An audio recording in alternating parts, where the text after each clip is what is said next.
Et pourquoi je l'ai pas acheté? Pourquoi je l'ai pas acheté? Mais c'est pas possible d'avoir raté ça. C'est incroyable.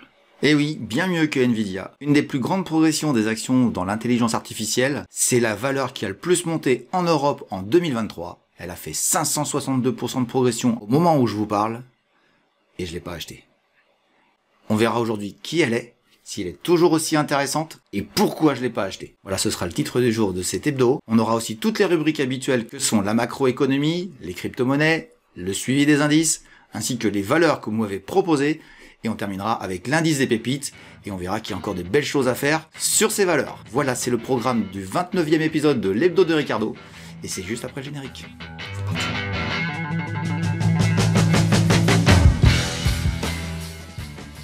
Bienvenue sur Fondamentalement Bourse, la chaîne des investisseurs qui ne se contentent pas d'essayer et qui veulent reprendre le contrôle. Alors aujourd'hui, on va parler de l'action qui a le plus monté en Europe, en tout cas dans l'Europe occidentale, dans ce que je travaille. J'ai vu qu'il y avait une valeur en Hongrie, je crois, qui avait monté encore plus fort, mais enfin bon, je crois qu'il faut aussi être raisonnable. Et elle est cotée sur la bourse italienne. À vrai dire, ce qui est intéressant dans l'histoire que j'ai envie de vous raconter aujourd'hui, c'est de voir pourquoi une valeur peut monter très fort. Bon, on va essayer de voir un peu pourquoi il y a eu ce cas-là, mais aussi voir la psychologie qu'on peut avoir face à une valeur très haussière et qu'on peut rater tout simplement des valeurs comme ça, alors que je vous le dis, je vous le dis clairement, je la suis depuis des mois.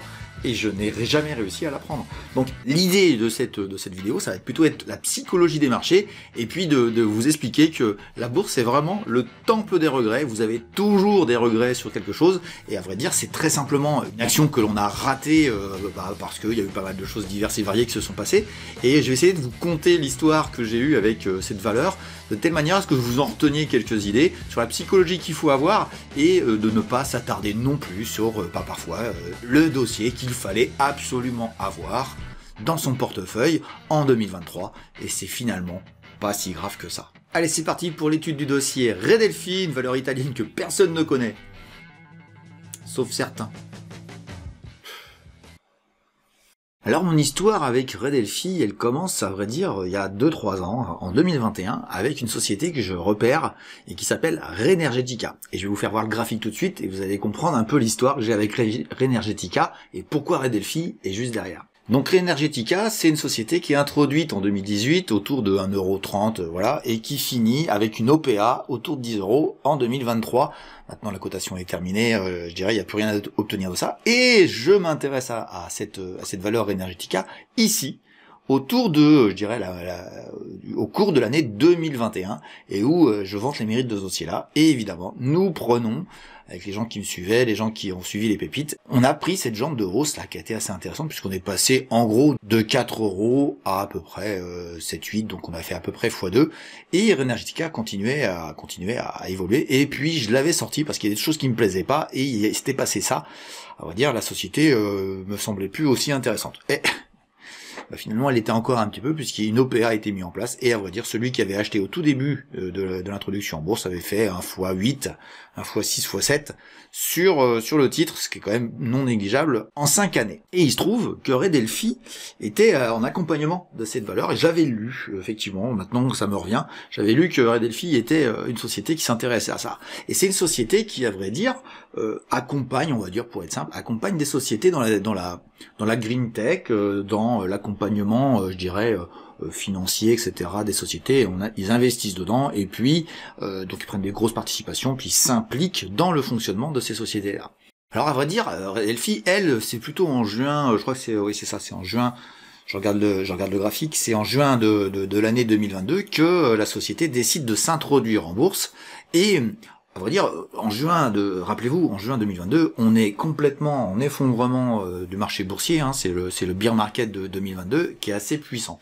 Et on va dire, c'était à ce moment-là qu'il fallait s'intéresser.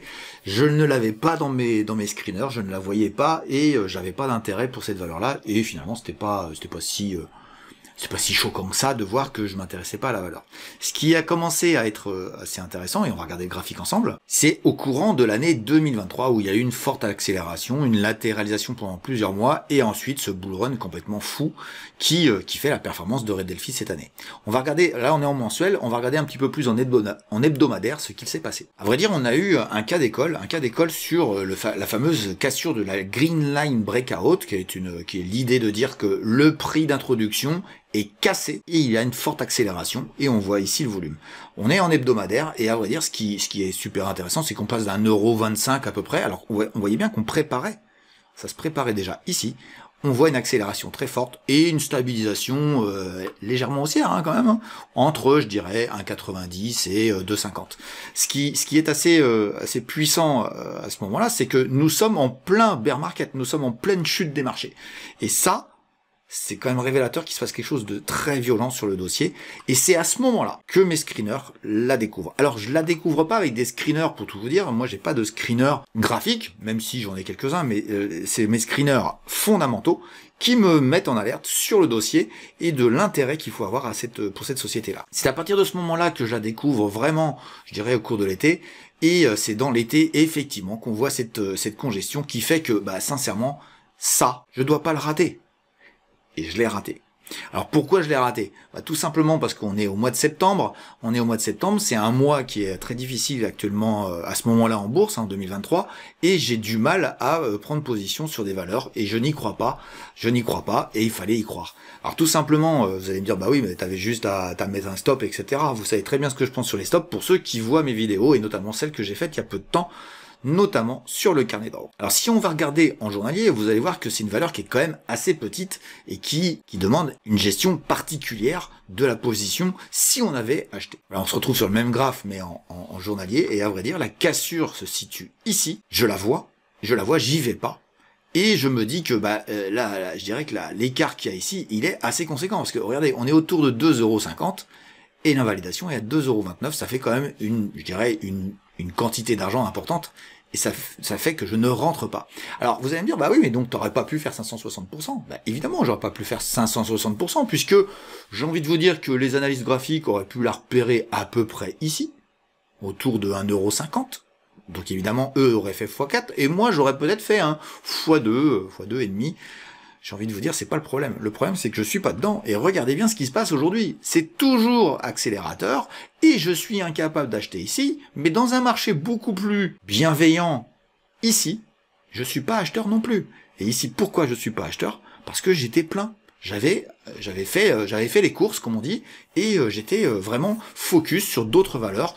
Je dirais simplement, j'avais mis des priorités sur des valeurs un peu plus liquides, un peu plus intéressante à mon goût sur le long terme que Redelphi. Je me disais que 4, ça pouvait peut-être s'arrêter. Eh bien, regardez bien, on est à 6,60. Eh bien, si vous achetiez par ici, vous étiez quasiment à x2.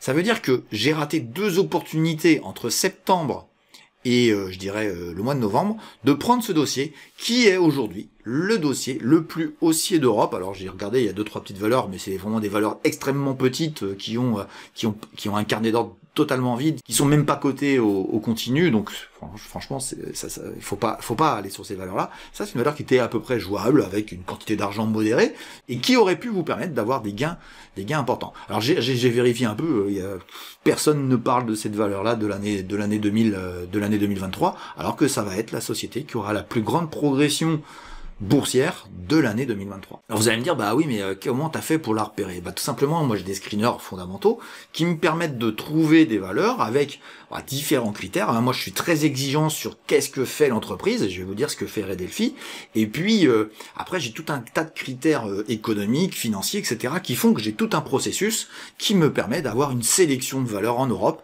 et il se trouve que Redelphi devient, lors de l'été, alors qu'on est toujours autour de 2 €, 2,50 €, devient une de mes valeurs préférées en Europe. Donc je suis assez content finalement de voir que mon screener, ma façon de travailler m'avait fait voir que cette valeur-là était intéressante. Le problème, c'est que je l'ai pas acheté. Mais ça, c'est un autre sujet. Et en termes de psychologie, il faut être très clair. Moi, je vois des jeunes, des nouveaux, et ça s'adresse aux débutants, qui se mordent les doigts de pas avoir fait ceci, d'avoir vendu trop tôt, d'avoir fait cela. À vrai dire, c'est pas important ça. Ce qui est important, c'est d'avoir un money management, c'est d'avoir une gestion de ses positions, et c'est tout le sens d'ailleurs d'une partie de la formation que je propose, c'est de comment profiter d'un mouvement comme celui-ci quand on est dedans. Bon, vous savez très bien, je sais pas si vous l'avez vu sur les réseaux sociaux, mais moi j'ai profité il y a quelques semaines d'une valeur qui est que j'ai acheté à un moment donné et qui a fait 75% en 6 jours. C'est peut-être le plus beau trade de ma vie, qu'on soit clair. Mais qu'est-ce qui fait que j'en ai profité? Bah, c'est la gestion de la position. C'est pas du tout le fait que je sais mieux que les autres. J'ai un spectre de valeurs qui m'intéresse et il se trouve que j'ai une valeur que j'achète et elle est dans mon portefeuille au moment où il y a une OPA très importante. Je crois que c'est l'OPA la plus forte en Europe de l'année 2023, 75% en 6 jours. Je vous laisse voir. Donc, est-ce que psychologiquement, je dois m'en vouloir? La réponse, elle est non. On n'a pas le temps. Vous n'avez pas le temps. Il faut être à la recherche de chercher les opportunités, attendre le moment où. Je reçois beaucoup de messages en ce moment qui me disent, alors c'est vrai que j'ai partagé pas mal de trades que j'ai balancés. Alors, je peux pas le faire toute l'année parce que ça me prend beaucoup d'énergie. Mais sachez que ça nous arrive très régulièrement. Très régulièrement, on veut pas dire tous les jours, qu'on soit très clair, mais on peut avoir des périodes un peu plus calmes, mais il y a des périodes où on a vraiment beaucoup de dossiers qui partent à des moments structurellement intéressants. Et à partir de ce moment-là, quand vous comprenez comment fonctionne le marché, vous pouvez profiter de plein de mouvements haussiers dont on ne connaît pas vraiment la suite. On ne la connaît pas. Celui qui a la prétention de dire, ouais, l'OPA sur EQS que Ricardo a eu, bah ouais, moi je le savais. Non. Moi, je le savais qu'il y avait des rumeurs, mais je ne m'occupe pas des rumeurs, parce que je ne connais pas ce qui va se passer exactement. J'ai des plans, j'ai un fonctionnement, et je le respecte. Il se trouve que Ray Delphi, j'ai pas respecté. Enfin, c'est pas que j'ai pas respecté, c'est que j'ai pas osé aller passer mon ordre d'achat sur la valeur. Et c'est là où il faut retenir une chose, c'est que même dans les marchés baissiers, puisqu'on a une valeur qui a monté très fort dans les marchés baissiers, eh bien, il fallait oser. Il fallait oser, peut-être plus petitement, peut-être avec moins d'argent, mais il fallait oser. Il y a une deuxième valeur qui est une pépite, qui est dans l'indice des pépites. D'ailleurs, Ray Delphi a failli rentrer dans les pépites, et puis franchement, j'ai choisi. Quand en septembre j'ai commencé à modifier, j'ai failli la rentrer, et puis bah j'en ai mis une autre. Donc voilà, sachez que j'ai beaucoup plus de valeur que les pépites. J'en ai beaucoup. Et ce qui est intéressant dans ce que je vous dis, c'est que l'autre valeur, c'est Kempower. Celle-ci, on l'a bien dans les pépites. Elle a fait un bull run phénoménal en 2022. C'était une valeur incroyable en 2022. Alors que j'ai envie de vous dire que dans ces marchés, généralement, on a très peu de valeurs qui montent, sauf quelques-unes. Et c'est finalement super intéressant de voir que ces valeurs qui montent peuvent devenir des futurs dossiers gigantesques et pourquoi pas devenir des futurs stars. Alors vous allez me dire, bah ouais, la prochaine fois que ça baisse, je regarderai tous les dossiers qui montent dans la baisse. Bah non, ça marche pas comme ça. Le problème, c'est que vous avez des sectorisations qui sont haussières dans les marchés baissiers. Et c'est à partir de ce moment-là que ça devient compliqué et où il faut des critères divers et variés qui font qu'à un moment donné, vous allez avoir une sélection extrêmement exigeante de valeurs qui peuvent vous donner des résultats. C'est tout l'objet de ce que je fais moi dans ma stratégie, dans ce que j'enseigne à mes élèves, de pouvoir sélectionner, je dirais, les quelques dossiers. Alors quelques dossiers, vous inquiétez pas, il y en a beaucoup, on en a beaucoup, mais les quelques dossiers qui deviennent intéressants sur la cote européenne et qui font qu'on a des performances meilleures que les Américains. Je vous le dis quand même, je fais une parenthèse, je refais une parenthèse, j'arrête pas de le faire dans pas mal de vidéos. Il n'y a pas de valeur américaine dans l'IA qui a fait 500%. Il n'y en a pas. Il y en a pas. Les deux meilleurs qui ont fait à peu près comme Ray Delphi au monde sont deux valeurs coréennes. Est-ce que ça vaut le coup d'aller voir toute la Corée? Parce qu'il y a deux valeurs cette année qui ont fait à peu près 560%. Il y en a une qui a fait 600 et l'autre qui a fait 560. À vrai dire, on se retrouve face à Ray Delphi qui, je dirais demain matin, avec une progression de 10%, va simplement devenir la meilleure valeur dans l'IA au monde. Et ça, c'est un truc de fou. Elle est à Milan. Elle n'est pas à l'autre bout du monde, elle est PEable, elle est en euros. Donc il faut arrêter avec ces histoires d'Américains, etc. Parce que, à vrai dire, ce qu'il faut comprendre dans les États-Unis, c'est que toute la connaissance, tous les développements technologiques avec beaucoup de capitalisation, sont accaparés par les grosses bécanes que sont Google, Microsoft, etc. Donc tout est concentré sur quelques valeurs. J'ai envie de vous dire, vous faites un petit ETF, vous ouvrez un compte titre, vous mettez un petit peu de tout ça, un peu de sel et de poivre, et ça s'arrête là aux États-Unis. Le reste, la cote américaine n'est pas aussi intéressante que la cote européenne. Il faut se battre pour ça, parce qu'il faut arrêter de dire que les US, c'est formidable. C'est formidable quand on fait la sélection de valeurs aux US. C'est aussi formidable de faire de la sélection de valeurs en Europe. Et à partir de ce moment-là, qu'est-ce que je suis en train de vous raconter? Il faut concentrer votre énergie sur des valeurs, et puis vous en aurez une, vous en aurez deux, peut-être dans l'année, qui feront le carré Delphi. Mais il faut pas les attendre tout le temps. Vous les aurez pas. Et si vous les attrapez pas parce que c'est pas dans votre cercle de compétences, dans le cercle de travail que vous avez décidé, eh bien ce n'est pas grave. C'est pour ça que moi je ne regrette pas de pas avoir Nvidia. Nvidia, moi je trouve qu'elle est pas très chère, mais je l'achèterai pas parce que je fais pas d'US. Je fais pas d'US parce que je trouve des choses très intéressantes en Europe Et regardez bien, nous avons une société qui a fait à peu près 3 fois mieux en progression que Nvidia en Europe et s'appelle Red Delphi. Est-ce que j'aurais pu l'acheter en bas?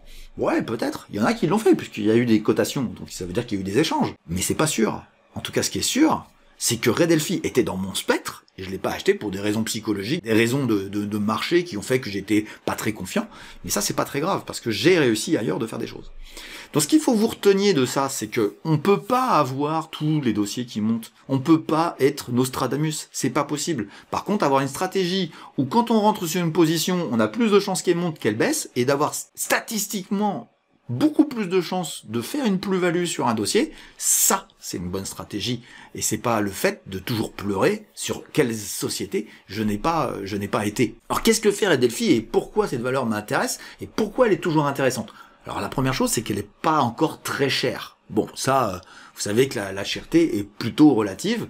Bon, c'est sûr que 6 fois moins cher que il y a un an, c'est beaucoup mieux. Mais est-ce que à ce niveau de prix, au niveau de 6,60 €, est-ce qu'elle est chère ou pas chère? Ça achète encore fort, et je pense qu'il y a encore du potentiel. On est dans l'intelligence artificielle, et c'est une société qui a eu l'intelligence de, en plus, associée à la green tech, on va dire. Donc, c'est Rénergética, la valeur qu'ils avaient accompagnée fut un temps, c'était une valeur qui fait de l'ingénierie, on va dire de l'ingénierie pour les énergies renouvelables. Et Red Delphi s'intéresse, je dirais, à l'environnement de la green tech dans toute sa splendeur, et est accompagnateur de projets divers et variés, et avec une branche intelligence artificielle, avec la construction d'un logiciel. Moi j'ai pas été beaucoup plus loin dans la réflexion, mais j'ai compris ce qu'ils faisaient. Et ils ont créé une troisième activité qui est très intéressante, puisqu'ils ont combiné la partie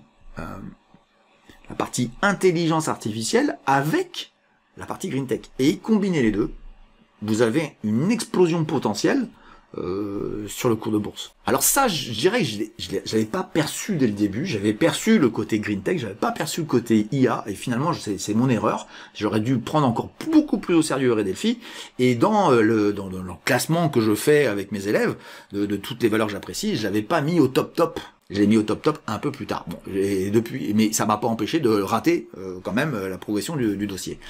Vous avez un combo, ce que j'appelle un combo sectoriel, où vous avez la réunion de 2 secteurs qui sont extrêmement intéressants dans le monde d'aujourd'hui.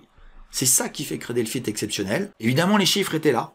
Les chiffres de bénéfices, ce qu'on espère qu'ils vont faire, etc. Puis la valorisation qui était vraiment modérée, sachant que l'Italie, c'est un pays qui se travaille différemment au niveau des valorisations. Encore une fois, les histoires de PER, c'est du n'importe quoi. J'ai envie de vous dire, c'est juste un élément parmi tout d'une évaluation d'une entreprise quand on se dit, est-ce qu'elle est chère, est-ce qu'elle est pas chère. Donc espérer que Red Delphi continue à monter, oui on peut, mais est-ce qu'elle peut redescendre? Oui, parce que techniquement, on est perché, il n'y a pas de support, rien, il faut laisser construire cette valeur. Mais en tout cas, ce qui est sûr, c'est que s'il y a une autre opportunité vraiment propre graphiquement, j'espère que je la raterai pas. C'est pas pour ça que mon portefeuille ne monte pas. Je vous partagerai en toute fin d'année la progression de mon portefeuille. Alors il peut encore bouger, mais bon, je suis pas inquiet, je sais où il est rendu. Et vous verrez qu'on peut, dans une année qui a été pas facile dans les valeurs small et mid en Europe, on a eu quand même ce crack qui nous a fait très mal, eh bien on peut avoir des performances intéressantes. Et vous verrez que personnellement, finalement, moi je m'en sors très bien. Alors je sais pas où je vais finir, je pense pas que, vu comment j'ai monté, je pense pas que ça va redescendre, mais vous verrez que la performance que j'ai sortie, même sans Red Delphi, eh bien elle est très honnête. Privilégiez votre processus, privilégiez la façon dont vous travaillez, et si vous êtes actuellement en train de ne pas gagner d'argent sur les marchés au moment où je parle, sur cette fin d'année 2023, c'est que vous avez un problème de processus, vous avez un problème de fonctionnement, vous avez un problème de choix. Et moi je peux pas vous aider plus que ce que je fais. Il y a des formations, alors moi j'en fais aussi, mais évidemment que je vous invite à venir vers moi, mais essayez de vous poser les bonnes questions de pourquoi vous n'avez pas les bonnes sociétés, et c'est simplement parce que vous êtes dans l'information, je dirais même dans les vidéos que je fais, vous êtes dans l'information et vous n'êtes pas formé. Et l'information, ça vous apprend l'alphabet, mais ça vous apprend pas à écrire un livre. Et moi j'ai la prétention, entre guillemets, de pouvoir écrire un livre, et ce livre, il n'y a pas Red Delphi dedans, et c'est pas très grave, j'ai mon histoire, boursière qui s'écrit et qui a une certaine cohérence du début jusqu'à la fin. C'est mon script, c'est ma façon de voir les choses. Donc voilà, hein, Redelphi, on a eu un cette année, l'année prochaine il y en aura un autre, on essaiera de voir si c'est une des pépites que l'on a en sélection, on fera une émission spéciale pépite dans les semaines qui viennent. On verra aussi que dans les valeurs qu'il faut surtout pas aller, l'indice MDR a toujours de la pertinence. On va faire toutes ces vidéos là pour la fin d'année. Je vous dis tout de suite, ça va être un contenu qui va être très regardé. Je sais très bien que les gens regardent beaucoup ces vidéos-là. C'est pour ça que je les refais en cette fin d'année. Et donc, on aura cette fin d'année qui sera consacrée à ces bilans et puis peut-être à la perspective 2024. Je vous invite à tous ceux qui veulent voir ces vidéos à vous abonner, à mettre la cloche pour voir si une nouvelle notification apparaît sur votre téléphone. Ça vous permet de me suivre un peu plus près. Et je vous le dis quand même, ne vous inquiétez pas de rater des valeurs, c'est justement ça qu'il faut pas faire. Ça s'appelle du FOMO, acheter bêtement parce que ça monte et qu'on pense que... Non, c'est pas grave.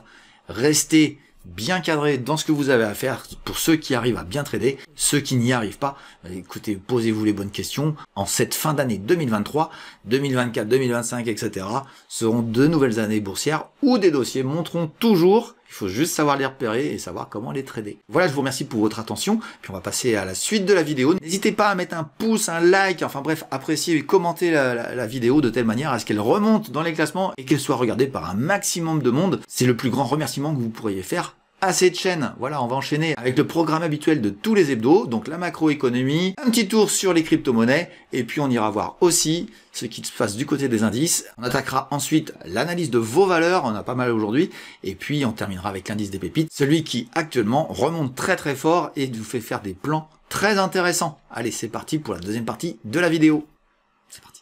Et on va commencer par la macroéconomie où c'était la semaine de l'emploi américain. Ce sont des chiffres vraiment très importants pour voir si l'évolution macroéconomique va être bonne ou mauvaise. Et vous allez voir que c'est un peu mi-figue mi-raisin, mais pas particulièrement négatif. Allez, on attaque tout de suite la macro. Alors c'est dès lundi que Lagarde a fait un discours qui a été sans intérêt pour les marchés. On a aussi une décision de la Banque centrale australienne là, qui a maintenu ses taux, donc ça y est, tout le monde stabilise. C'est terminé, plus de hausse de taux. On commence à se poser la question de la baisse des taux, le fameux pivot. Certaines personnes m'avaient dit il y a un certain temps que c'est le moment où le Nasdaq remonterait. Bon là il a remonté il y a déjà plus d'un an. Ils ont l'air d'être d'un aplomb assez phénoménal. À vrai dire, la macroéconomie ça donne des informations et puis on voit comment le marché y réagit et c'est ça qui est important. Et la réaction du marché a été cette semaine de plutôt bien réagir à la statistique du rapport Jols qui est ici et qui dit quoi? On attendait 9 millions, alors c'est des offres d'emploi, 9 300 000. On attendait ça, et on a eu 8 millions 7. Là, il y a une forte baisse. Donc, il y a quand même une détente qui est en train de se mettre en place sur les offres d'emploi aux États-Unis. Voilà pour ce qui est, je dirais, de cette statistique qui a vraiment déclenché un mouvement intéressant sur les taux d'intérêt, etc. et qui ne s'est pas vraiment renié dans la semaine. D'autres éléments avaient été donnés dans la journée, c'était les indices PMI Services en Europe et aux USA. Donc on a donc là c'est la France, ça stabilise, ça va pas, c'est pas extraordinaire, mais c'est pas un effondrement. Voilà. Et puis on a l'indice PMI non manufacturier qui est un autre indice des services, c'est l'indice de l'ISM qui lui est en train de remonter. Donc à vrai dire, on n'est pas spécialement négatif, je dirais, sur l'activité globale de ce qu'on voit un peu partout dans le monde occidental. Donc voilà pour mardi ce qu'on a vu. Mercredi, toujours une indication qui est vraiment galvaudée, qui est beaucoup écoutée, mais qui n'a pas vraiment de qualité. C'est ce qu'on appelle l'enquête ADP. C'est aussi une enquête sur les créations d'emplois et qui dit une forte baisse de la création d'emplois, puisque on prévoyait 130 000 et finalement, forte baisse. Non, ça prévoyait de monter, et finalement ça monte pas. Il y a que 100 000 emplois créés.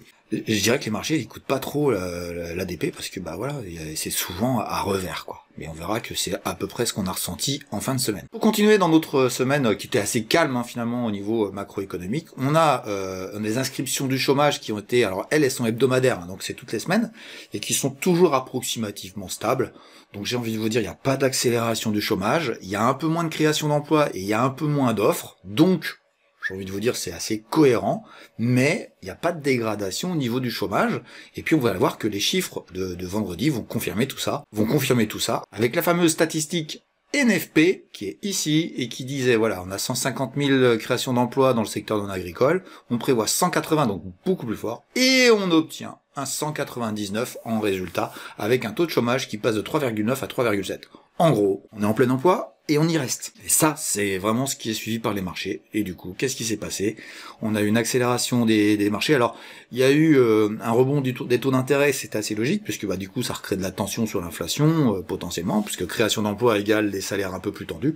Mais finalement, on le voit juste ici, les salaires, vous voyez, on a ici, c'est un peu plus tendu que prévu. Bon, enfin, c'est pas une catastrophe, quoi. J'ai envie de vous dire, on est en train de ralentir tranquillement, avec des taux d'intérêt qui commencent à baisser, la consommation baisse. Moi, j'ai envie de vous dire, tout va bien.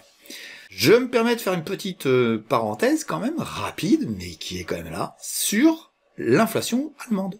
On est à moins 0,4. Nous sommes en déflation, enfin, c'est du spot, attention, qu'on soit d'accord, c'est de mois de novembre à mois de novembre, 0,4% en moins, on baisse les prix baissent, ça y est. Les prix baissent un peu partout, ça fait quelques semaines que je vous le dis, les prix baissent, personne n'en parle, mais les prix baissent, voilà.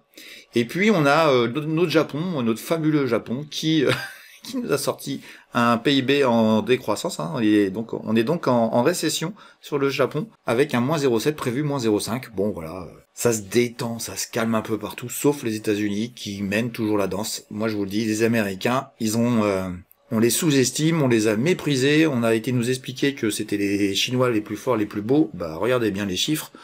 C'est pas du tout vrai. Les Américains dominent le monde et continuent à le dominer. Voilà pour la semaine macroéconomique. Donc ce qu'il faut retenir, c'est il n'y a pas de chômage, il y a un peu de calme au niveau des offres d'emploi et donc des créations d'emplois.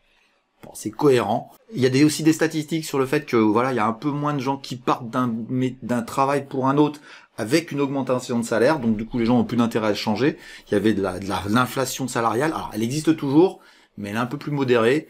Donc voilà, je dirais que ça va impacter la partie corps de l'inflation. La partie corps, c'est la partie la plus importante, la plus structurelle, qui va permettre de baisser vraiment, je dirais, le niveau d'inflation à un niveau qui sera vraiment plus structuré. Et c'est ça qui fait que la Banque centrale américaine va baisser ses taux, ou voire en tout cas ne plus les monter pour l'instant. Et tant qu'elle obtiendra ça, je vous le dis tout de suite, les taux c'est fini, les taux seront en tendance baissière, et la Fed va logiquement, dans l'année 2024, baisser ses taux d'intérêt. Voilà, c'est la première chose qu'on peut dire sur l'année 2024, c'est que ce sera une année avec une remodération des taux d'intérêt. Et j'ai envie de vous dire, ce qui est important, ce n'est pas les taux d'intérêt vraiment affichés, c'est les taux d'intérêt réels par rapport à l'inflation. L'inflation baissera, les taux d'intérêt baisseront, et le taux réel, qui est l'écart entre les deux, va rester très faible. En gros, les taux d'intérêt réels sont toujours très très très faibles, et ça devrait le rester dans le futur. Je vous fais une parenthèse juste comme ça, histoire de secouer un peu le cocotier, mais les déficits de pas mal de pays sont en train de baisser, parce que l'inflation a fait grossir les PIB, et les déficits ont été forts, mais pas tant que ça. Et finalement, on a pas mal de pays où le taux d'endettement par rapport au PIB est en train de se tasser. Ça se détend. Ça se détend. Et il faut, parce qu'en 2025, sinon, ça va faire mal. Donc, ça se détend, et 2024, ça va vraiment se détendre. Sinon, c'est la catastrophe. Et il n'y aura pas de catastrophe. En tout cas, c'est ce que je parie. Allez, j'en ai fini avec la macroéconomie, on enchaîne avec les crypto-monnaies, on va voir que nos plans sont tous en train d'être exécutés, et ça, c'est quand même assez exceptionnel. Allez, c'est parti. Et comme c'est la minute crypto, on va faire qu'une minute, il n'y a pas grand chose à dire si ce n'est que ça accélère. Notre résistance sur le Bitcoin, sur le Bitcoin en dollars, c'est 47 245. On verra bien si ça l'atteint, mais je vois pas pourquoi ça n'irait pas. En tout cas, ce que je peux vous dire, c'est que là, c'est plus possible d'acheter, c'est vraiment... ça, c'est compliqué. Voilà pour le Bitcoin, le blanc, on l'avait il y a quelques semaines. Il y a près de 2 mois, c'était ici, et c'était ici qu'il fallait y aller. Voilà, on peut se féliciter encore une fois sur le sujet. Allez, on va aller voir l'Ethereum, voir si le plan qu'on avait dit la semaine dernière s'est bien réalisé, comme on l'avait évalué. Et boum badaboum, c'est parti, on va regarder ça en hebdomadaire, voir en journalier, pardon, s'il y a des choses à regarder par rapport au scénario qu'on avait dit. Voilà, et tout simplement, voilà, la résistance était ici, c'est samedi que ça a accéléré, on avait enregistré la vidéo vendredi, on avait dit que ça pouvait partir très vite, je pensais que ça allait latéraliser un petit peu, non, pas du tout, c'était très impatient. Et c'est parti, pleine balle, voilà, la Cassio, vous aviez acheté, et vous avez déjà gagné pas mal de pourcentage, à peu près 10%. Sur les terres, voilà, ça c'est un plan magnifique, la tasse la hanse, pas vraiment de latéralisation, juste une accélération, et on achète. On sait où on invalide, et ça c'est quand même le plus important dans un plan de trading. Voilà pour les crypto-monnaies, alors, tout simplement, voilà, ça monte. C'est parti et on va vivre un grand moment. Comme je vous le disais, en 2024 sur les crypto-monnaies, pour moi ça va partir plein nord. Tout est réuni pour, qu'on soit très clair, tout est réuni pour. Alors il peut y avoir un Black Swan, par exemple la SEC qui refuse le Bitcoin, que BlackRock passe le Bitcoin sur un ETF. Ça ferait un gros coup dur à la cryptosphère, on va dire, mais ce serait que partie remise, parce qu'aujourd'hui la SEC a plus vraiment d'arguments pour pouvoir dire je refuse que nos amis de BlackRock et les autres fassent des ETF sur le Bitcoin. Bitcoin et Ethereum aussi qui va suivre derrière, à mon avis. Voilà, donc bon, j'ai envie de vous dire maintenant, on observe, on regarde, on admire. Pour ceux qui sont investis, ceux qui ne le sont pas, il faut attendre une autre opportunité. Voilà pour les crypto-monnaies. On va enchaîner avec les indices. On va voir s'ils se sont tous effondrés. Vous devinez un peu la réponse. Allez, on enchaîne tout de suite avec nos indices habituels. Darwin X Zero est le programme d'allocation de capital sans risquer le vôtre. Que vous soyez débutant ou expérimenté, profitez de Darwin X Zero pour devenir gestionnaire de capital en quelques semaines. Sans contrainte, ni objectif irréalisable, et quelle que soit votre méthode, l'essentiel est votre performance qui peut attirer jusqu'à 3 millions d'euros sur votre stratégie gagnante. Vous n'aurez aucun capital à apporter. J'ai bien dit aucun capital. Bien au contraire, c'est votre compte virtuel sur Darwin X Zero qui vous permettra de collecter 15% des bénéfices que vous réaliserez, tout comme dans un fonds d'investissement. Alors devenez votre propre gestionnaire de capital pour 38 € par mois, c'est la solution idéale pour tous les traders qui veulent réussir sans risquer leur propre capital. Profitez d'une réduction de 10 € sur vos frais d'inscription avec le lien qui s'affiche sur votre écran et que vous retrouverez dans la description de la vidéo. Et on attaque avec notre cacounet préféré qui est en train d'aller retourner sur la borne haute que nous connaissons sur cette oblique, qui a été testé déjà 2 fois. On y retourne assez vite. Alors je pense qu'on va aller faire un contact maintenant, et qui nous fait dire que voilà, le marché est pas du tout baissier, ou alors c'est que je comprends plus rien à la bourse, mais c'est visiblement le cas. Ça fait maintenant 1 mois et demi que ça dure. Moi je prétends que ça va durer jusqu'à début janvier, on verra bien, mais pour l'instant, rien à signaler sur les marchés. Ça monte, ça aime la baisse des taux et ça s'en fout totalement de la récession en cours. On va aller voir en hebdomadaire, si vous voulez bien, pour faire une analyse un peu plus précise des choses. Alors qu'est-ce qu'on voit en hebdomadaire? Bon voilà, ça y est, notre plan a été exécuté parfaitement, il a même été dépassé. Bon, écoutez, c'est très bien, formidable. On va pouvoir enlever ces petites flèches. On ne peut que se féliciter d'avoir vu le mouvement de marché de fin d'année. Je vous avais dit que ça serait pour la fin de l'année. On est un petit peu en avance sur le programme. Voilà, c'est bullish à fond. Donc là, après, les exagérations, c'est la bourse, c'est comme ça. Allez, je vous les enlève tout de suite. Voilà, je vous ai enlevé toutes les choses qui sont un petit peu obsolètes. J'ai envie de vous dire que maintenant on n'a plus aucune chance quasiment de ne pas revoir les plus hauts historiques sur le CAC 40 qui sont maintenant à quelques points. On est à 60 points à peu près, donc même pas 1%. On devrait aller faire un test au moins là-dessus. Ici, après on verra bien ce qui se passe sur le marché. Et comme je vous dis, il n'y a rien à attendre, donc pour l'instant on observe. Ceux qui sont dedans, c'est parfait, restez dedans. Et j'ai même envie de vous dire, il y a du potentiel sous le coude, parce qu'il y a pas mal de valeurs qui n'ont pas vraiment remonté au plus haut, donc voilà. J'ai envie de vous dire, tout va bien, tout est rose, tout est beau dans le meilleur des mondes. Il n'existe aucun problème. Bien sûr, c'est une boutade, ce que je viens de dire, mais la bourse, ce n'est pas le temple des problèmes du monde. Ce n'est pas le temple des problèmes du monde, c'est le temple de la valorisation financière de ce qui se passe dans le monde, de ce qui s'y passera. Allez, on enchaîne avec l'Allemagne, le DAX, et voir si il a fait, lui, un plus haut historique, ce qui serait logique. Et je suis passé directement mensuel sur le DAX parce que évidemment qu'on est passé au plus haut historique et je pense qu'on peut aller chercher beaucoup plus haut vers 17 590 à peu près. Donc voilà, j'ai envie de vous dire que là-dessus, il n'y a rien à tirer de plus sur la partie allemande. Ça monte très très fort, beaucoup plus fort qu'en France d'ailleurs. Et je vous le dis quand même, ça va frotter ici, c'est obligé. Il y a 20 ans là, il y a 20 ans d'histoire, donc ça va frotter. On va attendre que ça arrive là-bas pour pouvoir commencer à voir comment le marché réagit, mais il y a encore du potentiel. On va finir l'année au plus haut en Allemagne, ça c'est ma quasi-certitude. Allez, on va regarder en hebdomadaire si c'est différent, s'il y a quelque chose de différent, mais ça m'étonnerait. Voilà, c'est très clair, tout est dit, tout est clair. Il n'y a plus rien à espérer d'autre que la hausse, la hausse, la hausse. C'est parti, ça fait des semaines que ça dure. Magnifique, on finit au plus haut avec un pays en récession et en déflation. C'est formidable, tout va bien, tout est beau, tout est rose, mais on va dire qu'on réagit au taux d'intérêt, tout simplement, à la détente sur les taux. Voilà pour le DAX, on va aller enchaîner directement avec les Américains qui nous ont peut-être fait autre chose. On va aller voir tout de suite le Dow Jones pour vérifier. Et notre Dow Jones, il est pas loin de faire son plus haut historique, donc voilà, j'ai envie de vous dire, tout est beau, tout est rose, là aussi, tout va bien. j'agrandis sur longue période, voilà. On va aller taquiner les plus hauts historiques sur le Dow Jones. Quel drôle d'année quand même, hein, on peut le dire, voilà. Donc voilà, tout simplement, il n'y a pas grand chose d'autre à rajouter. Sur le Dow Jones, j'ai agrandi un petit peu, vous voyez la différence, hein, c'est quelques centaines de points. Et sur le Dow Jones, ça représente rien du tout. Le Nasdaq, lui, par contre, on va voir que ça chatouille un peu plus. Voilà pour le Nasdaq, voilà, ça fait 3 semaines qu'il ne bouge plus, qu'il gigote, qu'il ne sait plus par où aller. Bon bah voilà, il est en train d'établir ses bornes. C'est suite aussi à des accélérations très fortes, hein. Puis bon, peut-être que les GAFAM, on va commencer à se calmer, hein. Elles ont quand même fait une sacrée progression dans l'année. On fait un plus haut annuel, mais pas du tout un plus haut historique. Regardez, si j'agrandis, le plus haut historique, il est ici, donc on n'y est pas encore. Alors on peut espérer y aller, hein, qu'on soit clair.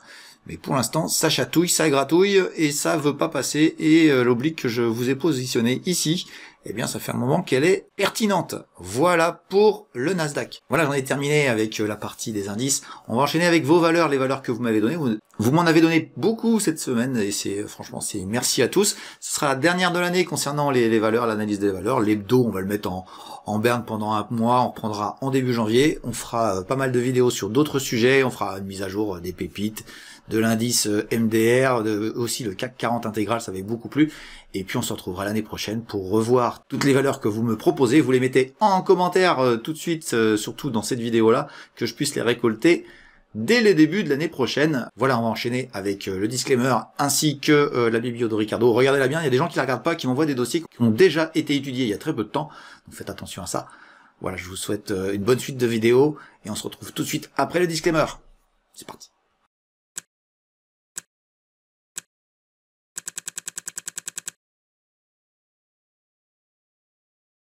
Le petit disclaimer qui permet de voir que je ne suis pas un conseiller et que tous les graphes que je vous présente sur tous les actifs ne sont ni des conseils d'achat ni des conseils de vente, mais juste mon avis. Alors avant de passer à vos valeurs, je vais vous expliquer comment fonctionne la biblio de Ricardo, la façon la plus simple de trouver les valeurs que nous avons étudiées dans les vidéos précédentes. Alors vous allez sur votre menu YouTube et vous tapez le nom de la chaîne que vous préférez, Fondamentalement Bourse. Elle apparaît assez rapidement ici. Vous n'oubliez pas de vous abonner et de surtout mettre la cloche qui vous permet d'avoir les notifications, sinon vous ne serez pas informé des nouvelles vidéos. Voilà, on va aller directement sur la chaîne tout de suite. Voilà, vous arrivez devant le menu que vous connaissez peut-être déjà et vous allez aller taper ici le nom de la valeur que vous recherchez pour savoir si j'ai déjà travaillé dessus. L'idée que j'ai c'est BNP, par exemple, une banque française. Et vous avez automatiquement la vidéo sur laquelle j'en ai parlé avec la date où ça a été fait. Sur ce cas-ci, c'était il y a 2 mois. Vous avez la possibilité ici de mettre soit le nom de la valeur, soit le code. Je vous conseille plutôt le code, parce que le nom de la valeur, parfois, il y a un tiret qui peut vous embêter et qui fait que moi, j'ai pas écrit de la même manière. Mais si vous mettez le code, normalement, si j'ai pas fait d'erreur de saisie, vous la trouverez. Et ça vous permet de voir l'analyse qu'on a fait. Pour aider l'algorithme à apprécier ma chaîne, je vous invite quand même à regarder toute la vidéo de telle manière à ce que je sois pas pénalisé. Et vous pourrez voir comme ça toutes les valeurs que j'ai pu étudier. C'est valable à peu près entre 3 et 6 mois. Après, vous pouvez me relancer pour faire une mise à jour sur la valeur que j'aurais déjà étudiée. Voilà, on va attaquer tout de suite les valeurs qui sont à étudier cette semaine et je vous souhaite une bonne suite de vidéos. Voilà, c'est la dernière de l'année, on fera une pause pendant toutes les vacances de Noël et on se retrouvera en janvier pour reprendre les hebdos comme vous les connaissez, comme vous les appréciez tous.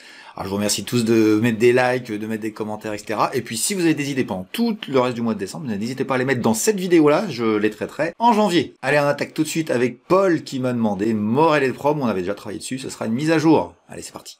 Alors, Morel et Prom, on l'avait vu, bon, tu l'as même toi dit, Paul, je suis pas fan du tout des valeurs pétrolières, donc je vais pas changer d'avis, mais il se trouve qu'elle a rebondi à peu près au moment où on en a parlé, c'était un moment intéressant.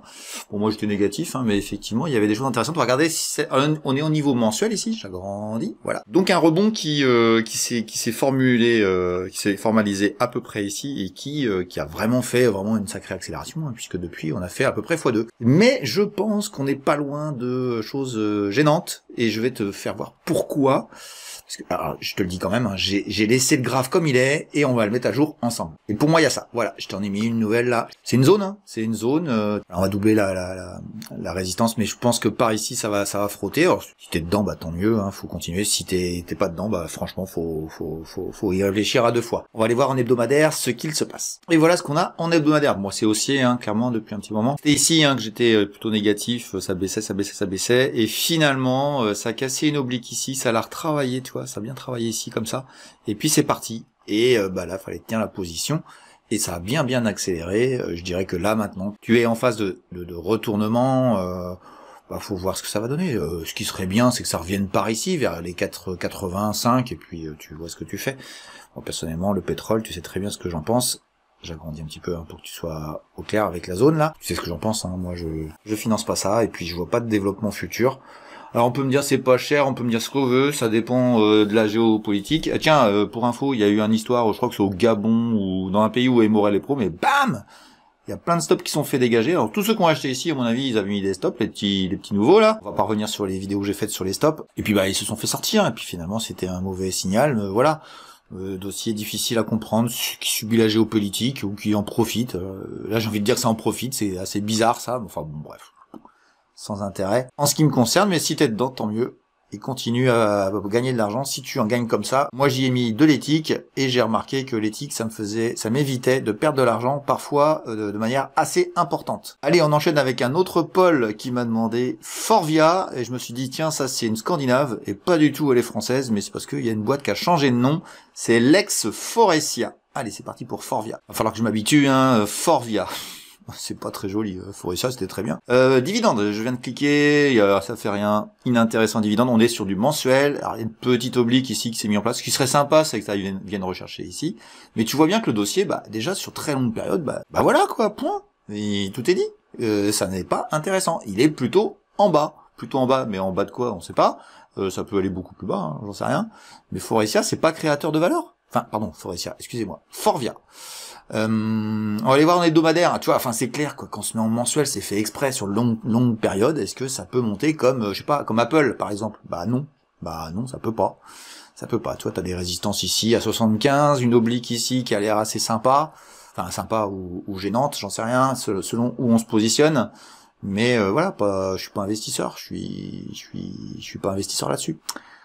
Allez, on enchaîne avec l'hebdomadaire pour regarder ça. Bon, j'ai profité d'aller voir un petit peu les fondamentaux. C'est mérité d'être là, hein, c'est mérité. Ça fait 3 ans que ça perd de l'argent. Ça dit que ça va en gagner, un peu, pas tant que ça. Si ça gagne et que ça respecte ses résultats prévus, ça va remonter. Ici, j'en sais rien, mais bon, moi ça m'intéresse pas.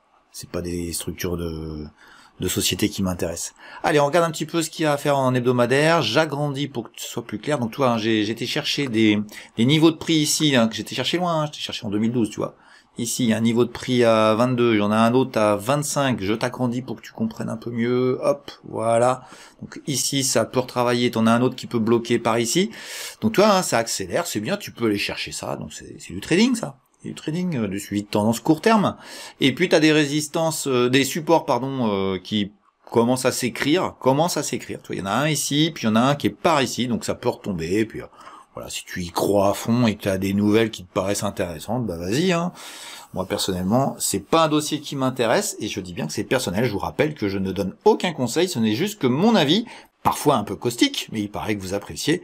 Donc je continuerai sur l'année prochaine aussi à être caustique quand il faut l'être, parce que à vrai dire, il faut que vous compreniez que il y a des milliers de valeurs, il y a quand même des choses qui sont pas intéressantes. Pour moi, ce dossier-là est pas intéressant du tout. Constituer un portefeuille d'investissement avec ça, j'ai envie de dire qu'une chose, c'est bof. En tout cas, c'est moins bête d'acheter là que d'acheter il y a 2-3 ans. Et d'être resté. Allez, on va enchaîner avec Pierre qui nous emmène dans un pays où on va très peu, qui est pas très intéressant, sauf quelques valeurs. Et là, il m'a ressorti un dossier que je connais, qui s'appelle Mota Engil, ou Engil, je sais pas comment on dit en portugais.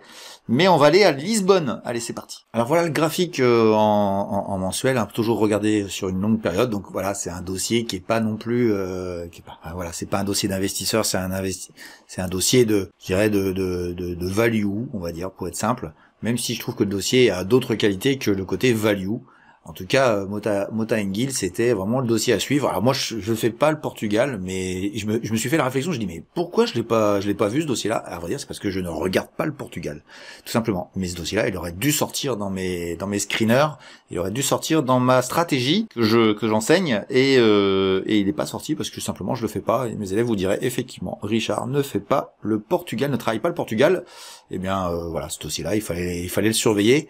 En tout cas, ce qui est sûr, c'est que on a bien rebondi très fort. On arrive, vous avez vu, hein, sur un niveau qui peut être travaillé assez fortement.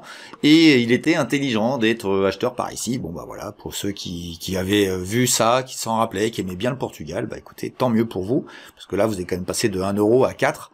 C'est quand même assez impressionnant. On va regarder avec les dividendes vite fait. Ça change les amplitudes quand même, hein. Donc faut intégrer les dividendes, même si c'est pas non plus ce qui fait changer votre avis sur le dossier. Voilà, globalement, ce qui se passe sur les dividendes. En termes patrimonial, bah faut pas être bête, hein, fallait acheter en bas. Maintenant c'est facile de le dire. La question c'est, j'imagine que tu me poses, c'est est-ce que c'est intéressant maintenant? J'ai envie de te dire que tu as un peu la réponse dans le graphique. On va aller voir vite fait en hebdomadaire ce que l'on a à tirer de ce graphique. Voilà, donc en hebdomadaire, c'est simple, hein. Ça monte, ça monte, ça monte, c'est impressionnant. Alors je suis allé regarder vite fait les fondamentaux, effectivement, hein, je pense que si j'avais surveillé le Portugal, j'aurais eu Motengil dans mes valeurs appréciées, et la question c'est peut-être de se dire a posteriori quel est l'endroit où j'aurais pu être acheteur.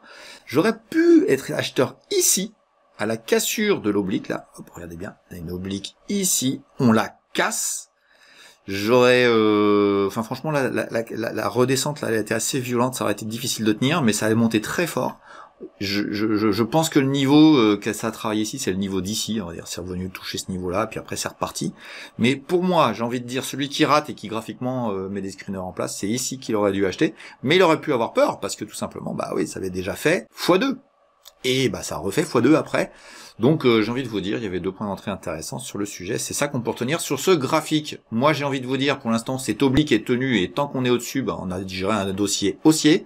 Par contre, bah là, rappelez-vous, il y a une oblique, il y a une zone de résistance. Pour moi, c'est trop tard. Voilà, c'est dossier trop tard. Alors, il est pas très cher, mais on peut pas attendre d'un dossier comme ça qui monte très très cher, même si vous pouvez le mettre dans une shortlist comme étant un dossier qui peut monter dans le futur. C'est pas impossible, mais il peut se réeffondrer aussi, hein, qu'on soit très clair. Je sais, je suis comme un Normand, j'ai donné aucune réponse, mais moi je peux pas savoir. En tout cas, voilà, j'aurais... Celui qui est acheteur depuis en bas ou depuis ici, bah franchement, faut garder, même si vous gardez pas toute votre position, faut garder, hein, c'est une belle valeur, une belle valeur portugaise, et qui, alors je vous le dis aussi, elle est exposée Mexique, donc faut faire attention à ces expositions. Elle est beaucoup exposée Amérique latine et notamment le Mexique, donc faut faire attention à ce qui se passe là-bas. Et je pense que c'est un lien de cause à effet entre ce que vous voyez dans ce graphique et ce qui s'est passé là-bas. Ça se passera dans le même sens, je dirais, si ça va mal à un moment donné. Voilà, pour notre petite portugaise du jour. Merci Pierre de nous avoir donné ce titre sur la place de Lisbonne. Allez, on va repartir un peu plus franco-français avec Johan qui m'a demandé 2 titres. Il m'a demandé Neurone, je viens de la faire. Je vous demande d'aller voir la biblio avant de me poser des questions. Allez la voir, vous avez déjà des informations. Donc Neurone, elle a déjà été faite. Ensuite, tu m'as demandé Medincell et ça me fait plaisir qu'on me repose une question sur une biotech. Les habitués savent très bien ce que je vais dire. Vous pouvez passer à la valeur suivante. Alors Medincell ou Medincell, je sais pas comment on prononce. Globalement, voilà, sur du mensuel, bon bah t'es plutôt sur une zone basse, hein, effectivement. T'as une zone de résistance à mon avis autour de 10 qui est difficile. Bon, je te le dis avec toute amitié, mais les gens qui sont habitués à me connaître, qui savent très bien que moi, les biotech, j'y crois plus. J'y crois pas. Et même si t'as raison sur celle-là, tu vas dire, ouais, super, c'est quand même le top. Si on est patient, vous allez me raconter tout ce que vous voulez. Ouais. Sauf que vous allez 9 fois sur 10 perdre. Et tu vas peut-être faire, fois 5 sur cette valeur-là. Mais tu vas faire diviser par... tu vas remettre tout ton argent sur des valeurs qui elles-mêmes vont diviser par 10 ou par 20 ou vont s'effondrer. Donc si tu veux, bah voilà quoi. Les biotech, moi je comprends pas qu'on en soit investisseur là-dessus. C'est des tickets de loto. Tickets de loto. Alors vous pouvez m'expliquer tout ce que vous voulez. Moi j'en ai tellement vu des biotech que c'était l'avenir, ils allaient trouver un remède contre le cancer du bras droit. Oui, pour ceux qui savent pas, hein, c'est un truc de vieux, hein, c'est Coluche qui avait fait un sketch sur le cancer du bras droit. Voilà, à un moment donné, le monde médical, faut s'en méfier, quoi. Faut s'en méfier. Alors, il y a des choses intéressantes dans le monde médical, hein, qu'on soit très clair, mais pas sur la recherche, pas sur la recherche. Voilà. Donc c'est mon avis, ça engage que moi, comme je vous le dis, très régulièrement sur cette chaîne.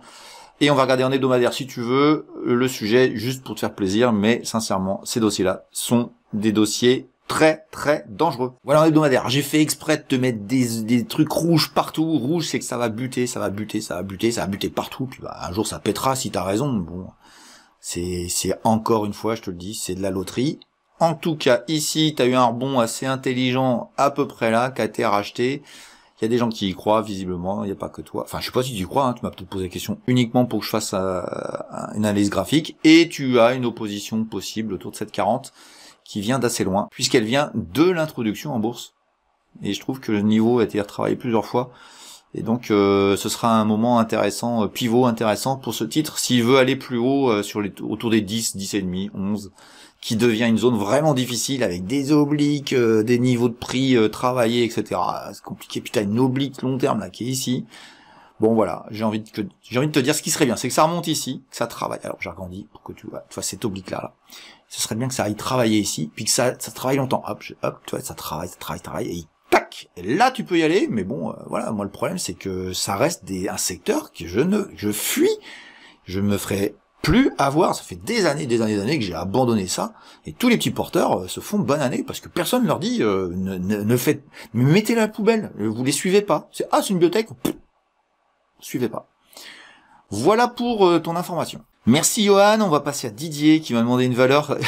Il avait déjà la bonne idée de dire oh tu dois pas aimer ça. Effectivement j'aime pas du tout, mais on va regarder quand même, il y a des choses intéressantes à dire sur Orange. Alors pourquoi Orange? On a déjà travaillé sur Orange, hein. J'avais fait le CAC 40, je referai une vidéo là sur fin d'année sur toutes les valeurs du CAC 40. Orange c'est quoi? C'est une valeur qui est baissière depuis très longtemps. Hop, regarde. Voilà, j'ai un copain, j'ai déjà dit 10 fois, mais j'ai un copain qui a acheté ici. Je dis bien ici tout en haut.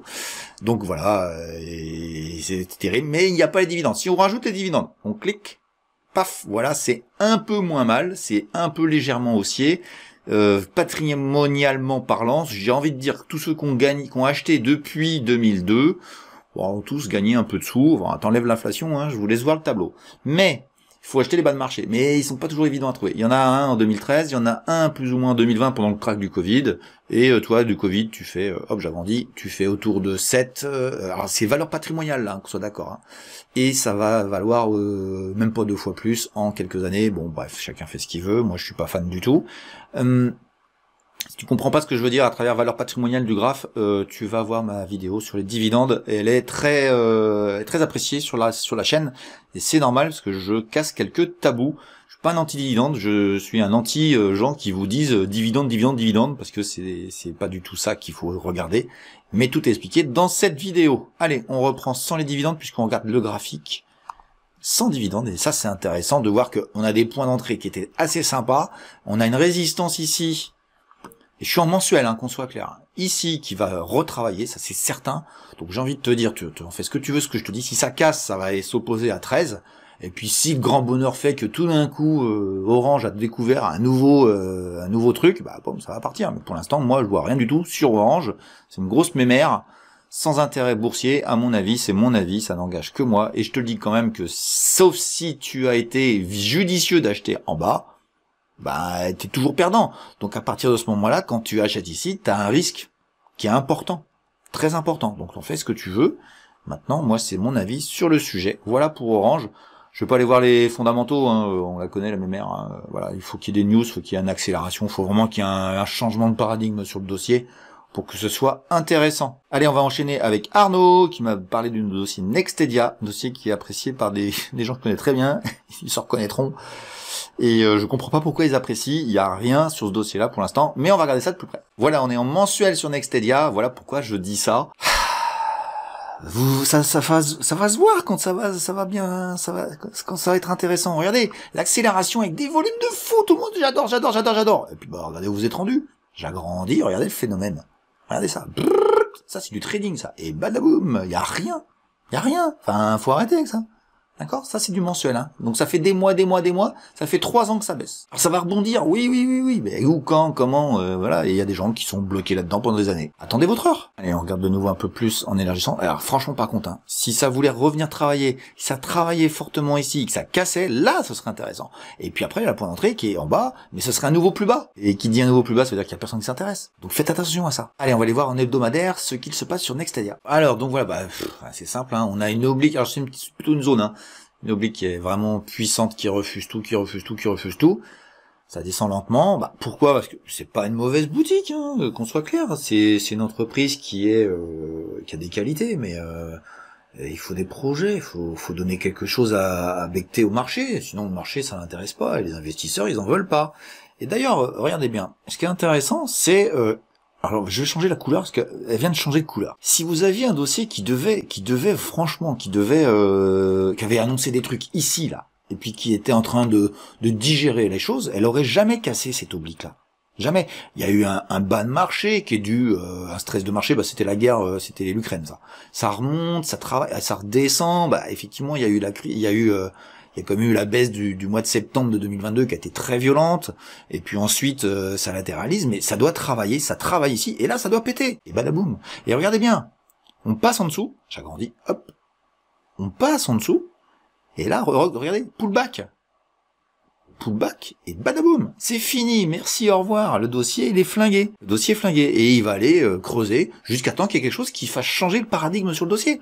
Mais franchement, il y a pas d'intérêt à avoir dessus. Donc c'est à observer, et puis peut-être qu'un jour ça bougera, mais les gens qui sont investis là-dessus, bah, vous allez perdre votre temps, puis perdre votre argent, parce que quand ça va prendre une nouvelle claque, vous allez dire, ah j'en ai marre, je me barre. Et puis bah, c'est là qu'il fallait acheter. Voilà messieurs, dames, pour ce petit dossier Next, c'est-à-dire qui est pas une mauvaise boîte, hein, mais qui n'a pas d'intérêt, qui est pas très chère, mais elle est ni chère ni pas chère, quoi. Donc vous voyez, hein, elle est ni chère ni pas chère, faut entendre ce que je dis. Hein. Si je vous disais elle est pas chère du tout, à la limite, ça peut s'entendre d'attendre un point bas, etc. Mais pas du tout. Vous savez, le pas cher, ça peut devenir encore moins cher, et on le voit régulièrement sur les marchés. Voilà pour Nestedia, c'est la période de Noël, donc on va aller faire un long tour sur les valeurs scandinaves, on va aller voir à peu près tous les pays, et on va commencer tout de suite avec Alain qui m'a parlé de QT, qui est une pépite qui est partie de l'indice des pépites, mais qui reste une belle valeur. Allez, on enchaîne tout de suite avec QT. Donc voilà QT sur du mensuel, donc c'est vraiment un superbe dossier qui a pris une claque phénoménale en 2022 et qui travaille de nouveau ici. Alors moi je l'avais rentré puis je l'ai sorti,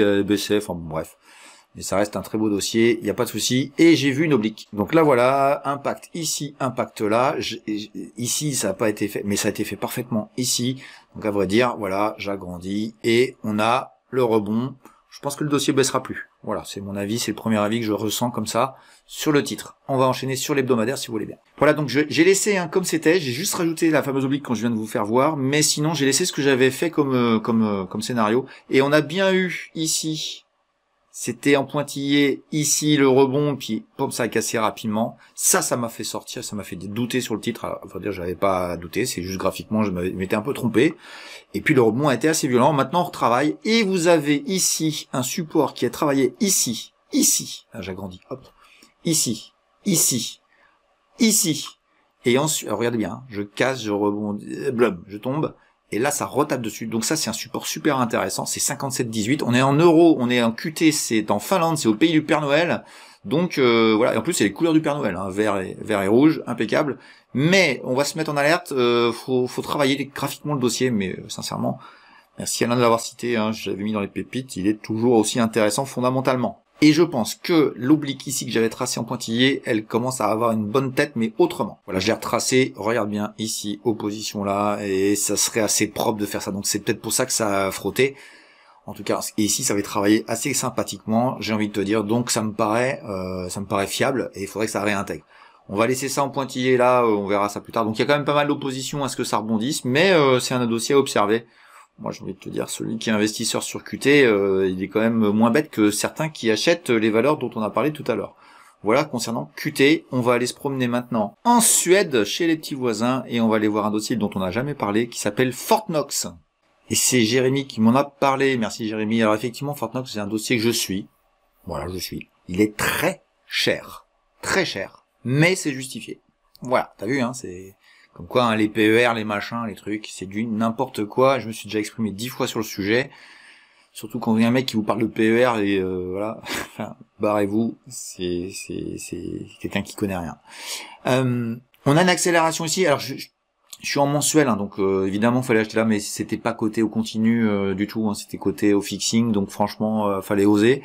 Mais le dossier reste intéressant pour un investisseur long terme. Mais pour moi, c'est tellement cher que ça peut baisser fort et ça serait pas si grave que ça, et donc du coup bah voilà, je trouve que c'est gênant. Et le mouvement que je trouve de rebond, c'est un mouvement de marché. Il a suivi le marché là, Fortnox, mais franchement c'est pas justifié. Il aurait pu rester ici. Mais comme c'est une belle valeur, les gens ils achètent et ils suivent et ils adorent. Et ça c'est en psychologie c'est super intéressant. Hein. C'est un dossier super intéressant. Mais moi je te le dis, ça me gêne. Eh bah tiens, regarde. Ici je te fais le pari que ça va bloquer. Mais bon, on verra bien. Mais pour moi, méfiance. On va aller voir en hebdomadaire si c'est plus clair sur le sujet graphique. Voilà, tu vois, regarde là. Tu vois, c'était pas coté, hein. On voit qu'il y a des trous partout. Voilà, et tu iras voir la vidéo que j'ai faite sur le carnet d'ordre qui permet de voir ce que je veux dire et tu comprendras rapidement. Voilà, donc t'as un niveau de support au niveau de 40 qui a été touché, qui a été bien racheté, hein, plus 50% en ligne droite en un mois, hein, magnifique, superbe. Ok, mais on confirme bien hein, ce qu'on a vu en mensuel, bam bam bam bam bam, j'agrandis, pam pam pam pam pam. Si ça passe, je serais très très étonné. Voilà, donc c'est pas un mauvais dossier, mais c'est pas le moment. C'est vraiment pas le moment, et on verra quoi. Hein. Mais reprise en V, intéressant. Ce qui serait bien, c'est que ça revienne ici. Toi, ça revienne ici. Je viens de la mettre là, le petit support, et que ça travaille entre les deux, puis que ça casse après vers le haut. Si tu penses que ça va monter plus haut. Voilà, beau dossier, hein, dossier de logiciel, mais bon, méfie-toi. Et puis pour finir avec la Scandinavie, on va aller faire le troisième pays important de cette zone qui est la Norvège. Et il n'y a pas de Danemark, hein, il n'y aura pas de Danemark, mais on va aller voir la Norvège, là aussi où le Père Noël se promène, et on va aller voir un dossier qui s'appelle Equinor, on m'a demandé plusieurs fois déjà. Bon, c'est du pétrolier, hein, vous savez ce que je vais en dire. Allez, on va aller voir ça tout de suite. Donc voilà Equinor, sur longue période, on est depuis en gros le début du siècle, et on a une longue phase de latéralisation, puis une accélération depuis 2020 on va dire, et on se retrouve dans une période de redistribution. Pas fan d'Equinor. Allez, je mets de côté le fait que j'aime pas le pétrole, c'est pas la meilleure. À mon avis, c'est pas la meilleure. Allez, ça va me faire mal de dire ça, je vais me pincer pour le dire, mais bon, vaut mieux acheter Total. Aïe, j'ai mal. Bon bref. Plaisante un peu. Qu'est-ce que je peux te dire d'autre si ce n'est que on a eu un superbe... Alors techniquement, et par contre, ce qui m'intéresse dans ce dossier-là, c'est la technicité. Pam, pam, pam, c'est parfait. Et ici, tu pourrais dire que c'est pas parfait, mais moi je vois que ça a quand même de l'expression. Voilà, c'est mon avis. Ça ouvre ici, ça ferme là, ça referme dessus, et le mois d'après, boum, ça repart. Et là, ça fait ça veut dire que c'était une fausse sortie. Donc à partir de ce moment-là, ça devient un niveau ici intéressant. Il a été retravaillé et c'est parti ensuite. Voilà. Bon, bref, ça c'est bien, c'est du mensuel. Et depuis quelques années maintenant, on suit cette oblique que j'ai mis encore en pointillé parce qu'elle n'est pas tout à fait encore bien validée. Enfin bon, elle a de la fiabilité. Hein. T'es tranquille hein, ici, si ça retombe là, ça rebondira peut-être court terme, mais ça devrait faire un petit rebond pour les traders très court terme. Je rappelle qu'on est en Norvège, il faut faire attention aux monnaies. Notamment puisqu'on n'est plus en euros, on est sur de la couronne norvégienne, et pareil pour la Scandinavie, sur la Suède, où on est en couronne suédoise. Le Danemark par contre c'est la couronne danoise, mais elle est corrélée à l'euro, et elle ne bouge pas, à vrai dire. Pendant que la Finlande est en euros. Voilà pourquoi je m'intéresse un petit peu à la Finlande. On va aller voir un hebdomadaire, tu vas voir que j'ai vu quelque chose qui me semble assez clair sur le dossier, si t'étais acheteur, malgré le fait que je trouve que c'est pas du tout la plus intéressante dans les valeurs pétrolières. Voilà, donc en hebdomadaire, je trouve que dans cette accélération, et dans cette redistribution, on verra bien ce que ça donnera, je trouve que les deux points hauts ici, quand tu les reportes là, ça fait quelque chose de propre. Donc on est dans un couloir baissier à mon avis qui se met en place. Et tu es... Attends, j'agrandis, hop. Tu es à même d'aller rechercher ce niveau-là. Ça serait intéressant de voir qu'elle le travaille pour repartir. Ça voudrait dire qu'elle voudrait peut-être partir vers le plus haut et travailler et casser. Soit tu as une crise financière, enfin pas une crise financière, mais je dirais vraiment une crise économique un peu plus appuyée que prévu. Et on aura les pétrolières qui iront vers le bas. Et ce sera intéressant de voir ce qui se passe ici pour investir peut-être un peu plus long terme. Ce serait un peu moins cher, mais bon, personnellement, je trouve qu'elle est, enfin bref, il y a pas d'intérêt sur ce titre-là. Voilà pour Equinor, on a fait le tour des pays scandinaves. Il ne manque plus que le Danemark. Essayez de m'en trouver une. Moi, je sais, il y en a une que vous devriez me citer rapidement. Ce sera pour la prochaine fois, ce sera pour l'année prochaine. Voilà. On a terminé avec toutes ces valeurs. Vous attendez certainement le débrief des pépites, de ce qui s'est passé cette semaine. Il y a eu plein de choses. Hein. Franchement, ça a été génial. Moi, j'ai passé une super semaine. Et le gros avantage des pépites, c'est que quand elles démarrent fort. Elles font des grosses amplitudes. Vous avez vu la semaine dernière, le résultat sur novembre, il y a eu quand même des trucs très très impressionnants. Allez, on enchaîne tout de suite avec l'indice des pépites, l'indice PTDR, les pépites à trader de Ricardo. Allez, c'est parti. Alors je rappelle que l'indice des pépites, c'est un indice qui permet de suivre des valeurs sur une longue période, des valeurs que j'aime bien, ça fait maintenant presque 4 ans que je fais cet indice, et il surperforme les marchés américains de manière assez structurelle, donc voilà, c'est ça qui est intéressant à retenir, même si c'est fait rattraper cette année, mais c'est juste dû au set magnifique, hein, qui cache complètement la misère du marché américain, qui est pas du tout celui qu'on croit, et à vrai dire, on va comparer, je pense qu'on va changer d'indice de référence, parce que l'indice de référence qui correspond vraiment à ce que nous faisons et ce que nous cherchons, c'est plutôt le Russell 2000, qui est l'indice américain, mais des petites valeurs, comme nous, on est plutôt sur des valeurs un peu plus petites. Je dirais que c'est peut-être celui-ci qui est intéressant. Je vous explique un petit peu aussi l'esprit dans lequel on est. C'est un esprit dans lequel c'est les pépites à trader de Ricardo. Alors vous pouvez être en mode investisseur, parce que si ça part et puis ça monte longtemps, bah tant mieux, vous serez investisseur et puis vous gagnerez beaucoup longtemps. Mais c'est bien des valeurs à trader, à chercher des points d'entrée, des points de sortie, etc. et qui permettent entre guillemets d'avoir une sélection de valeurs que moi j'apprécie, que je vous donne gratuitement sur cette chaîne. Et puis voilà, vous les observez et puis si vous appréciez ces valeurs, bah, vous n'hésitez pas à les checker et à voir si graphiquement, par rapport à ce que vous appréciez, s'il y a des formes graphiques qui vous permettent de rentrer avec sérénité et avec un plan. Si vous en avez pas, évidemment, vous n'invalidez pas. Ces valeurs-là ne font pas que de monter, ça n'existe pas. À vrai dire, c'est plutôt des dossiers que j'apprécie, moi, parmi toute la myriade des dossiers que j'apprécie en Europe occidentale, dans les pays que j'observe. Voilà, on va passer directement, si vous voulez bien, au tableau des performances des valeurs. On va regarder sur la semaine ce qu'il s'est passé, et vous allez voir que, bah encore une fois, je l'ai pas donné sur les réseaux en gratuité, mais pour mes abonnés, il y a eu un plan qui a été exécuté parfaitement. Et il s'agit d'une allemande, c'est Northern Data. Allez, on va regarder ça tout de suite. Voilà donc le tableau clôturé après les marchés. Donc Northern Data qui a fait 17%.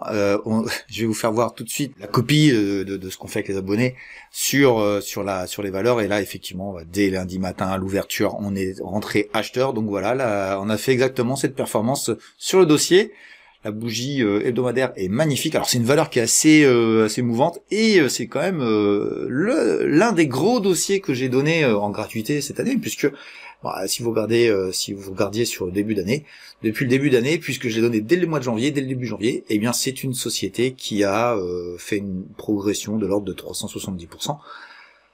Voilà, presque x5 hein, quand même. Voilà, donc moi je l'ai mise dans les pépites un peu plus tard, mais elle est très très très au-dessus hein, évidemment du prix d'entrée. Mais voilà, c'est une valeur. J'ai dit que j'allais jouer les crypto-monnaies avec Northern Data.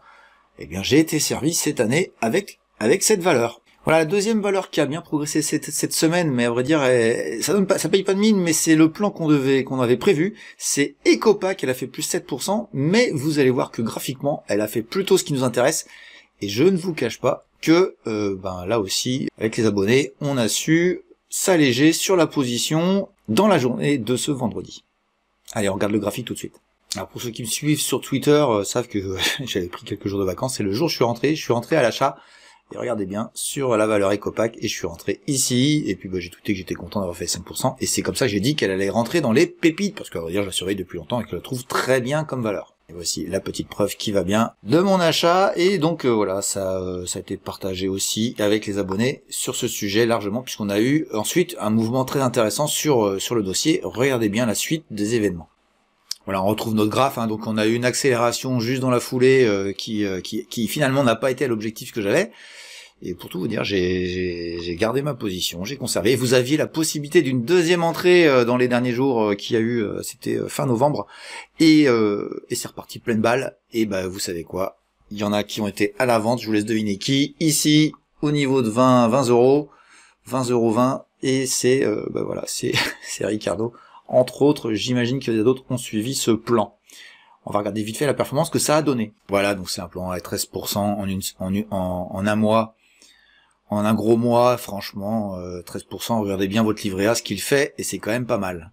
Voilà, on verra la suite de ce qui se passera sur le dossier. Moi, je le laisse dans les pépites, hein, qu'on soit d'accord. Ecopac, ça me plaît beaucoup. On va agrandir, on va passer en hebdomadaire. Voilà, en hebdomadaire, hein, faudrait que ça travaille ici pour ensuite casser, et ce serait intéressant de voir le dossier partir vers le nord. C'est pas encore gagné, mais si vous regardez bien, on va enlever les volumes du début de l'introduction en bourse, et regardez bien, ça fait maintenant un certain temps qu'il y a du volume qui se met en place, et moi je vous le dis, ça, c'est une pépite, et je maintiens.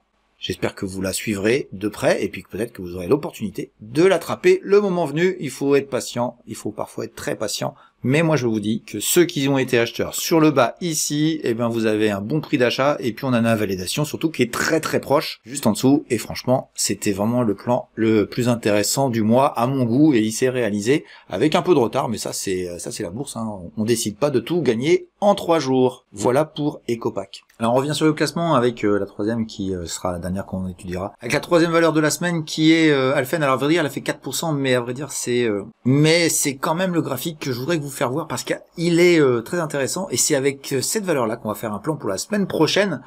On verra bien si ça se réalise, mais en tout cas ce qui est intéressant c'est que je trouve que Alphen aurait dû faire autre chose si elle n'était pas costaud, et elle nous a fait des petites choses très sympathiques, notamment cette semaine, qui me plaisent beaucoup. Allez, on va voir tout de suite le graphique de Alphen. Alors voilà le graphe sur longue période. Je rappelle qu'elle est rentrée dès le début de l'indice des pépites il y a 4 ans ici, vers les 17 €, je sais plus tout à fait exactement le prix, et on a eu un bull run exceptionnel qui a été suivi d'un effondrement qui est violent et qui pour moi n'est pas aussi justifié qu'on veut l'entendre. Voilà, c'est l'exagération, hein, soit clair. Alors c'était cher ici, et là c'est vraiment pas cher du tout, et on a un mouvement qui vient de nous donner des éléments très intéressants. Allez, j'agrandis, voilà, en direct. Donc le couloir était très bien respecté pendant des mois et des mois. On a tapé ici, c'était le point bas, fallait-il le deviner, hein, franchement, bon bah bravo à ceux qui l'ont fait. Et puis on a eu un déblocage de position des shorters sur une news, hein, on va dire, qui a fait cette avancée. Alors j'agrandis pour vous faire voir un grand gap, ça rebouge partiellement, ça gigote, mais moi je trouve, alors ça aurait pu parfaitement redescendre ici et j'aurais été acheteur ici, hein, qu'on soit clair, à 36, mais ça n'a pas voulu y aller, bon tant pis, hein, c'est trop tard, et il y a des chances que ça n'y revienne pas, en tout cas ça n'y revienne pas avant longtemps. L'idée que j'ai ici, c'est que nous avons une oblique qui était très bien respectée, on va dire c'est le couloir, et on clôture notre semaine au-dessus avec des volumes. Moi je vous le dis, ici, Alphen, c'est intéressant.